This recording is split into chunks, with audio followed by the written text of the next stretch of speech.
depuis déjà 14 mois, mais comme déjà plusieurs personnes aussi, je ne suis pas ici comme quelqu'un de nouveau, parce que j'ai travaillé en Algérie de 2001 jusqu'à 2006 comme un jeune diplomate consul. Alors c'est vraiment pour moi le plaisir de venir ici, parce qu'une seule fois que quand j'étais jeune, j'étais à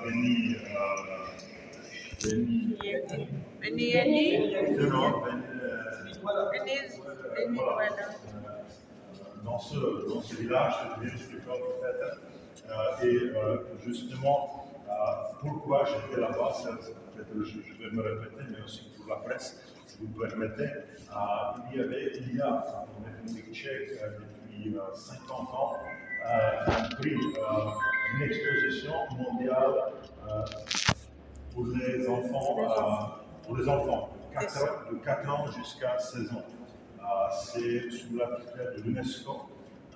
Je pense que dans le monde, c'est presque là vraiment l'unique prix, l'unique exposition de cette taille. J'invite alors tout le monde qui travaille avec les enfants de l'art, les dessins, les photos, parce que ça commençait avec les dessins. Maintenant, parce que le monde bouge, on peut aussi envoyer des photos, on peut envoyer aussi des modèles 3D, on peut envoyer même des vidéos. Alors, comment ça fonctionne? D'abord, vous pouvez trouver toutes les conditions sur le site de notre ambassade. L'ambassade tchèque est à la fois comme une sorte de la poste, parce que c'est vrai que chaque école envoie des dessins des enfants particulièrement, alors ça va coûter cher, ça serait difficile. Alors on envoie tous les dessins vers la fin du mois de janvier. Et nous, après, nous nous occupons de envoyer tous les. S'il y a plutôt peu de dessins, alors envoyer tout dans cette exposition, ou s'il y en a beaucoup, et j'espère qu'il y en a beaucoup, alors on va faire aussi un peu un tri avec les enseignants que nous connaissons à Alger. Il y a toujours des gagnants aussi. C'est pour faire une petite fête. Alors, j'étais là-bas parce que, justement, cette année-là, 2003, je pense qu'il y avait une fille qui a gagné. Et pour elle, c'était difficile de faire la route jusqu'à Alger avec la famille. Alors, on est venu. Disons sur place, oui, avec mon ambassadeur à l'époque, et c'était vraiment pour moi une journée inoubliable. Et en plus de découvrir aussi les montagnes, les villages, c'était très joli. Alors pourquoi je le dis aussi? Parce que j'aimerais bien que peut-être vous pouvez dans la presse un peu parler aussi de cette exposition.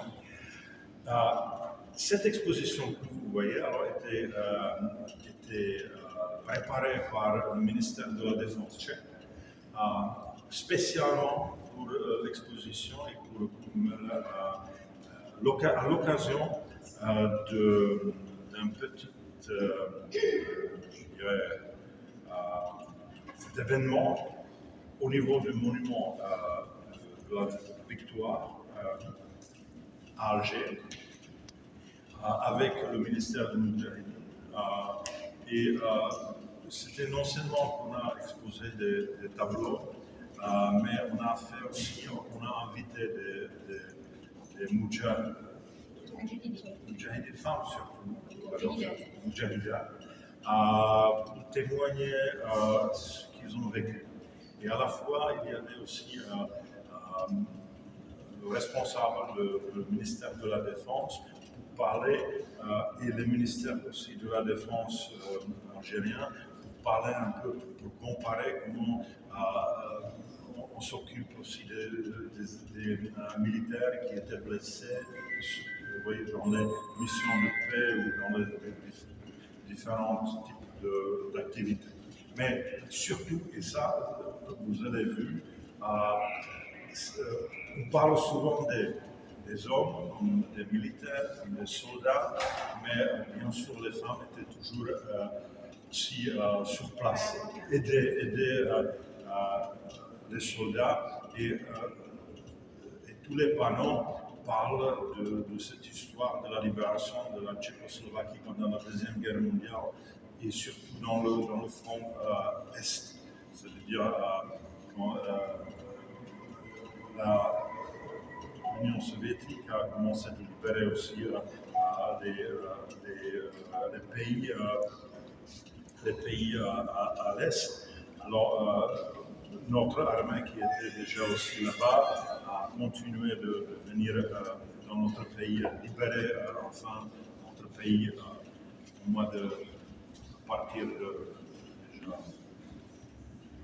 juillet 1984 jusqu'à la fin de la guerre au mois de mai de 1945.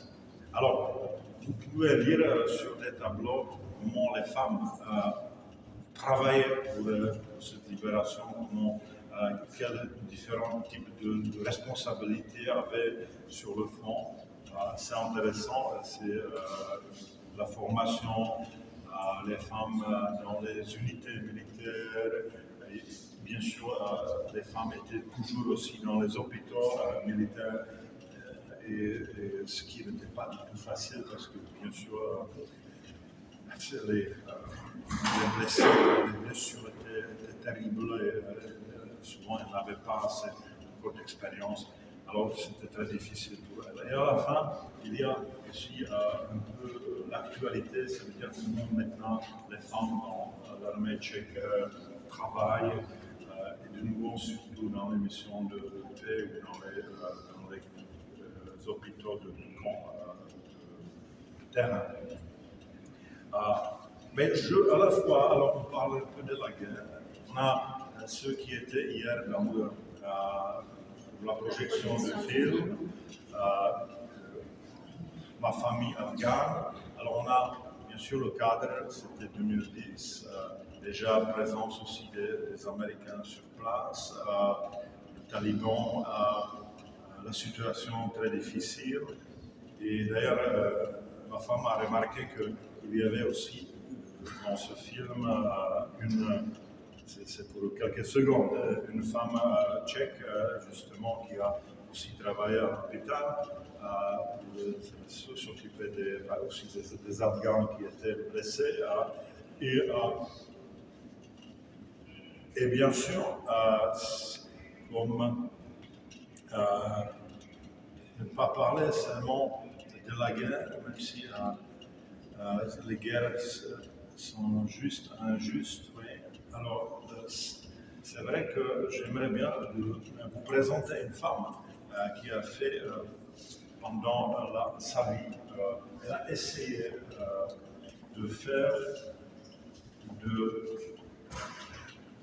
d'expliquer à tout le monde qu'avec l'armement toujours plus moderne, toujours plus efficace, entre guillemets, alors comment cette femme a essayé de se battre pour la paix. Et si ce n'est pas possible pour la paix, au moins pour certaines règles qui, même dans la guerre, doit chacun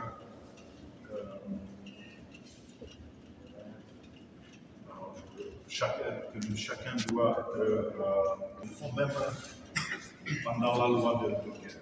C'était Bertha von Suttner. Bertha von Suttner, vraiment une femme incroyable.